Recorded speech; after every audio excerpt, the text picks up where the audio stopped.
Si tu te poses la question si tu dois venir au Canada, ah bah sache que tu es au bon endroit. Parce que moi aussi, je me le suis posé en fait quand je suis arrivée au Canada. Et maintenant, ça fait plusieurs années que je suis là. Et pour ceux qui ne me connaissent pas, je m'appelle Vanessa et ça fait au moins 7 ans que je suis au Canada maintenant. Et je me suis aussi posé cette question. Et c'est normal de se poser cette question parce que c'est un changement de vie, hein. Moi, je suis venue de France et je suis venue au Canada. Et du coup, ça a été un grand changement pour moi. Mais sache que c'est normal de se poser cette question après, avec un grand changement en fait qui va arriver dans ta vie. Et du coup, je vais en fait voir avec toi comment en fait je peux t'aider dans ça.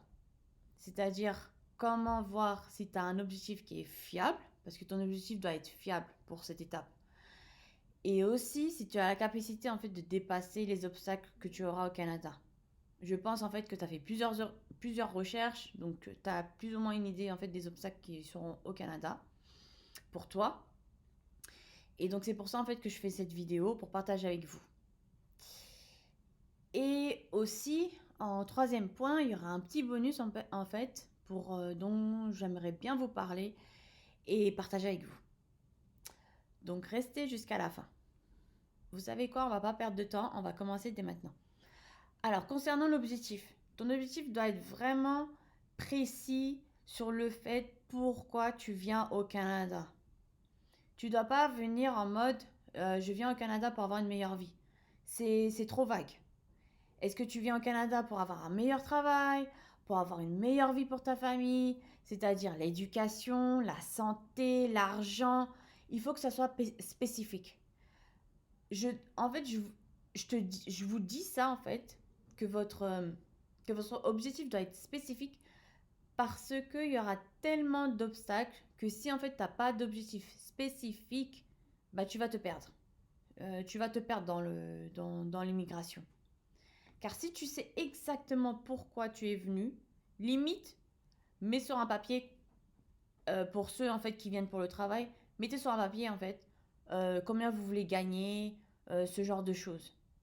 Comme ça en fait, quand il y aura les obstacles, quand il y aura des moments un peu difficiles, vous allez regarder, vous allez dire ah c'est ça mon objectif, je vais pas lâcher, je vais continuer, peut-être qu'il y a d'autres solutions, donc je vais pas lâcher.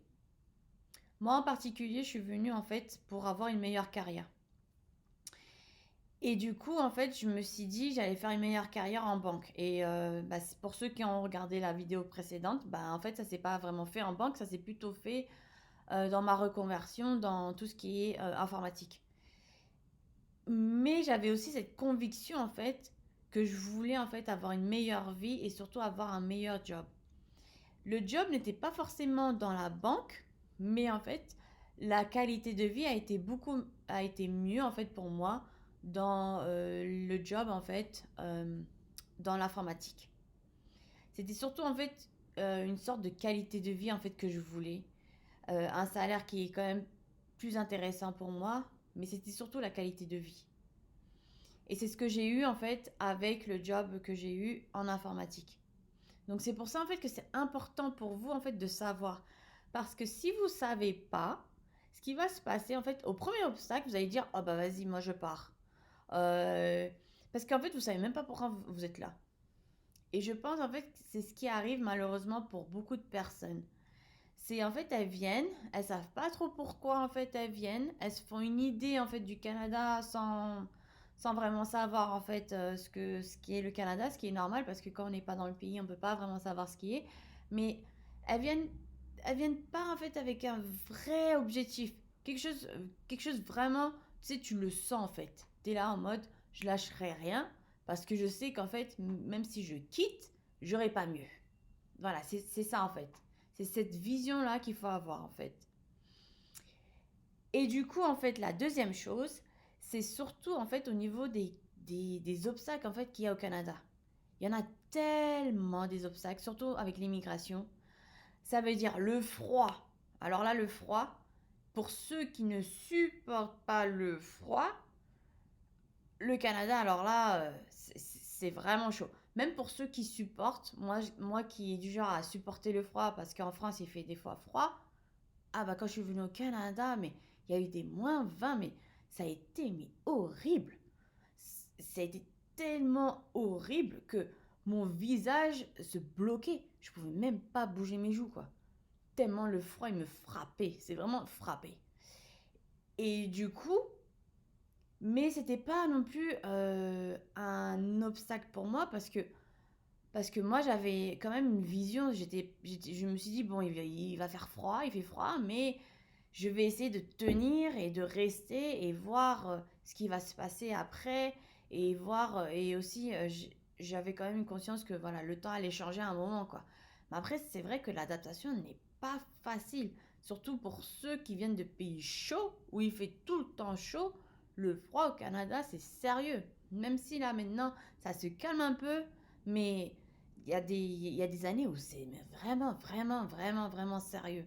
Donc il faut vraiment que vous ayez une capacité d'adaptation au niveau du froid et que vous soyez préparé mentalement. C'est surtout mentalement, préparez-vous pour le froid.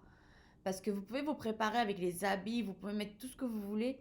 Mais si mentalement vous n'êtes pas prêt, le premier avion, vous allez le prendre pour rentrer. Parce que le froid, en fait, il fait froid, mais c'est surtout que le froid peut durer longtemps. Et franchement, mentalement, c'est dur. Même les Canadiens, je dirais, mais ceux qui sont nés ici, ils se plaignent aussi du froid. Ce qui était vraiment étonnant pour moi, parce que je me suis dit, mais eux, ils vivent dans ça, donc pourquoi ils se plaignent du froid aussi? C'est bizarre. Mais eux-mêmes se plaignent du froid tellement que ça les frappe aussi. Il y a ça, il y a aussi la recherche de logement aussi. Il faut être préparé mentalement aussi sur la recherche de logement, se dire que si vous ne trouvez pas le logement que vous vouliez, euh, que vous vouliez impérativement, dites-vous que c'est pas grave, c'est juste pour un court moment. C'est juste histoire de vous installer, de voir comment l'environnement est. Et pour ceux qui sont chanceux et qui ont le logement qu'ils veulent dès le début, bah, tant mieux, franchement, tant mieux. Mais je pense que la plupart des gens, en fait, malheureusement, n'ont pas le logement qu'ils veulent en premier. Ça peut être dû à l'argent ou ça peut être dû au fait qu'il y en a pas beaucoup disponibles en fonction des régions, en fonction de l'endroit où les personnes veulent aller. Voilà, il y a plusieurs raisons au niveau de ça. C'est surtout en fait vous préparer mentalement et ne soyez pas trop fermé. Il y a ça aussi. Il faut avoir un esprit ouvert quand on vient au Canada. Il ne faut pas être trop fermé. Parce que si vous êtes trop fermé, je- les opportunités, même que vous, pour le logement, pour les jobs, vous allez même pas les voir en fait, tellement en fait votre esprit est fermé. Donc soyez ouvert. Euh, S'il y a quelque chose qui vous parle un petit peu, vous avez un petit peu peur, vous savez pas trop, allez-y quand même, essayez. Et c'est comme ça en fait qu'on apprend au Canada. Des fois on a peur parce qu'on connaît pas, c'est bizarre, c'est des choses comme ça. Mais allez-y, tentez. C'est comme ça que vous allez apprendre comment fonctionne le Canada, comment c'est et comment vous pouvez mieux vivre. C'est essayer des choses qu'on ne connaît pas. Et l'autre obstacle, c'est ben, le changement. Le changement en général, en fait, le fait d'être dans un nouvel environnement, sans sa famille, sans ses amis, ce genre de choses, on peut sentir aussi l'isolement. Et ça, c'est vraiment une part très importante au Canada, malheureusement. C'est pour ça qu'il est important, en fait, que vous soyez préparé. C'est-à-dire que si vous vous sentez isolé, n'hésitez pas, en fait, à parler autour de vous, c'est-à-dire à votre voisin, euh, dans l'ascenseur, ou voilà, des choses comme ça. Essayez. La communication, en fait, au Canada est très importante, surtout quand on se sent isolé. Il faut communiquer avec les autres, il faut essayer